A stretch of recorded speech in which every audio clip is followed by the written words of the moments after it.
मरते दम तक दास्तां स्वीकार नहीं करेंगे।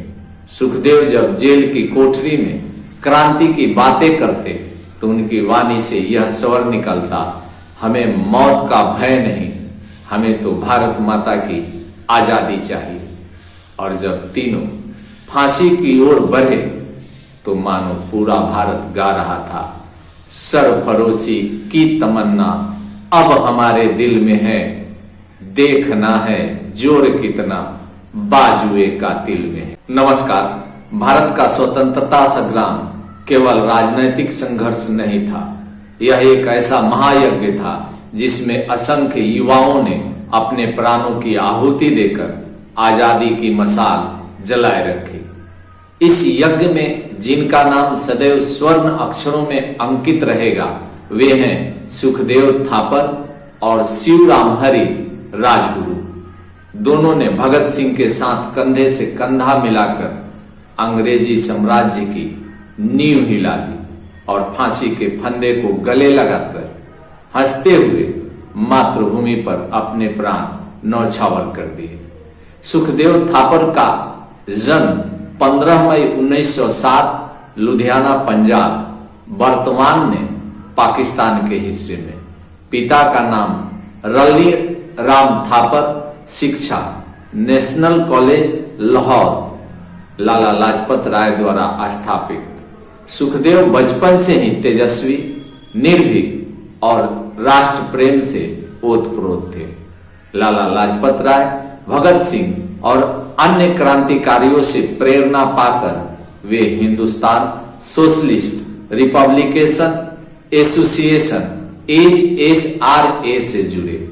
शिवराम हरि राजगुरु का जीवन परिचय जन्म 24 अगस्त 1908 खेड़ वर्तमान पुणे महाराष्ट्र।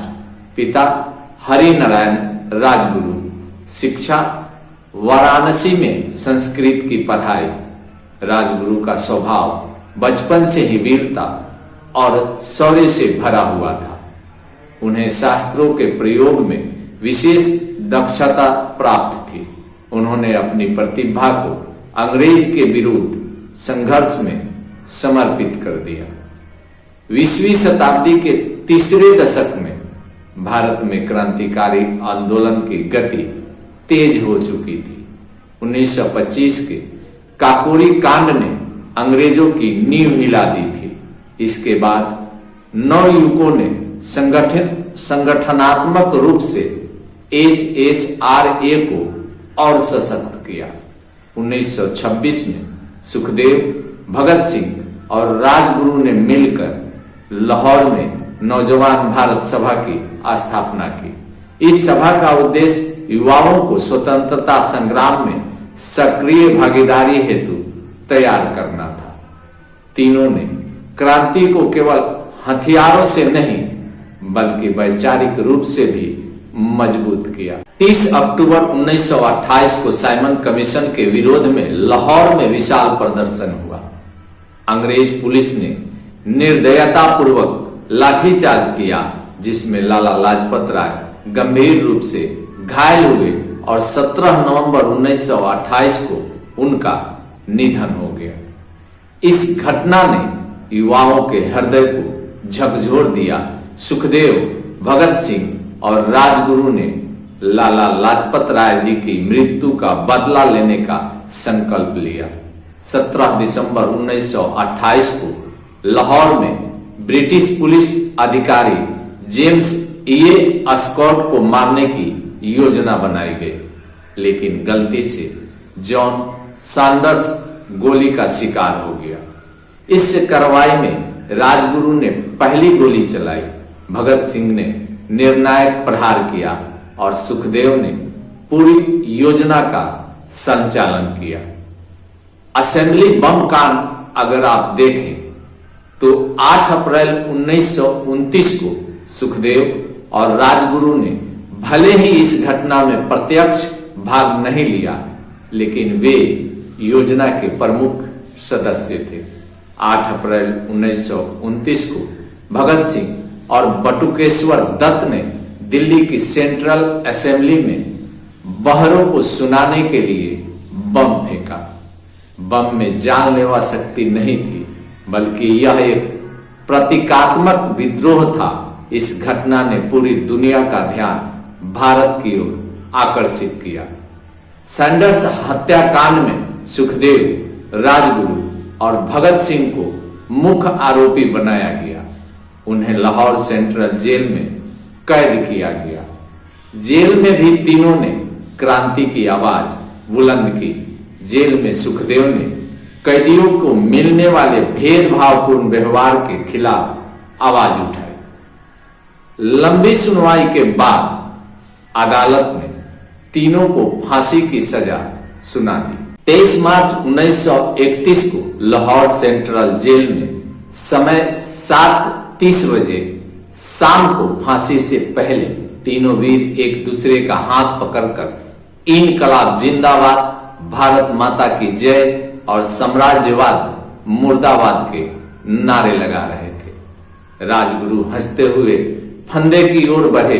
सुखदेव ने मुस्कुराते हुए कहा, आज हमारी आत्मा भारत माता की गोद में विश्राम करेगी। भगत सिंह ने कहा, वे हमें मार सकते हैं लेकिन हमारे विचारों को कभी नहीं मिटा सकते। फांसी के बाद तीनों के शवों को गुप्त रूप से फिरोजपुर के पास सतलुज नदी के किनारे जलाया गया, लेकिन जनता ने उन्हें खोज निकाला और उनकी अस्थियां लेकर शहीदों के रूप में अमर कर दिया। इन सभी घटनाओं के ऐतिहासिक साक्ष्य प्रमाण के रूप में मिलते हैं। लाला लाजपत राय की मृत्यु 17 नवंबर 1928। यह घटना सरकारी रिपोर्टों और द ट्रिब्यून जैसे अखबारों में दर्ज है।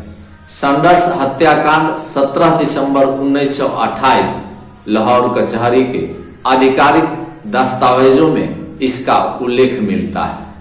असेंबली बम कांड 8 अप्रैल 1929 दिल्ली सेशन कोर्ट और सरकारी रिपोर्टों में दर्ज है। फांसी की तारीख 23 मार्च 1931 गजट ऑफ इंडिया और ब्रिटिश सरकारी रिकॉर्ड में प्रमाणित है। जब राजगुरु ने गोली चलाई तो उनकी आंखों में यही चमक थी, मरते दम तक दास्तां स्वीकार नहीं करेंगे। सुखदेव जब जेल की कोठरी में क्रांति की बातें करते तो उनकी वाणी से यह स्वर निकलता, हमें मौत का भय नहीं, हमें तो भारत माता की आजादी चाहिए। और जब तीनों फांसी की ओर बढ़े तो मानो पूरा भारत गा रहा था, सरफरोशी की तमन्ना अब हमारे दिल में है, देखना है जोर कितना बाजुए कातिल में है। सुखदेव और राजगुरु का बलिदान भारतीय स्वतंत्रता संग्राम का अमर अध्याय है। उन्होंने यह सिद्ध कर दिया कि क्रांति केवल शब्द नहीं बल्कि आत्मा का उत्सर्ग है। मातृभूमि के लिए प्राणों का त्याग ही सच्चा धर्म है। जब तीनों वीर फांसी पर चढ़े उस दिन भारतवर्ष ने अपने पुत्र खोए जरूर, लेकिन उनके बलिदान ने आने वाली पीढ़ियों को आजादी के लिए प्रेरित किया। आज वे भारत माता की अमर संतान के रूप में स्मरण किए जाते हैं। ये तीन महान आत्माएं आज भी हमें यह प्रेरणा देती है कि चाहे जो कुछ भी हो जाए, किंतु अपने मातृभूमि की आजादी के लिए खुद को मिटाना पड़े, खुद मिटना पड़े या अपना सब कुछ न्यौछावर करना पड़े, तब भी हमें पीछे नहीं हटना चाहिए। एक बार इन तीनों महान क्रांतिकारियों को नमन करते हुए आज के इस वीडियो को समाप्त करने की अनुमति चाहता हूं। जय हिंद।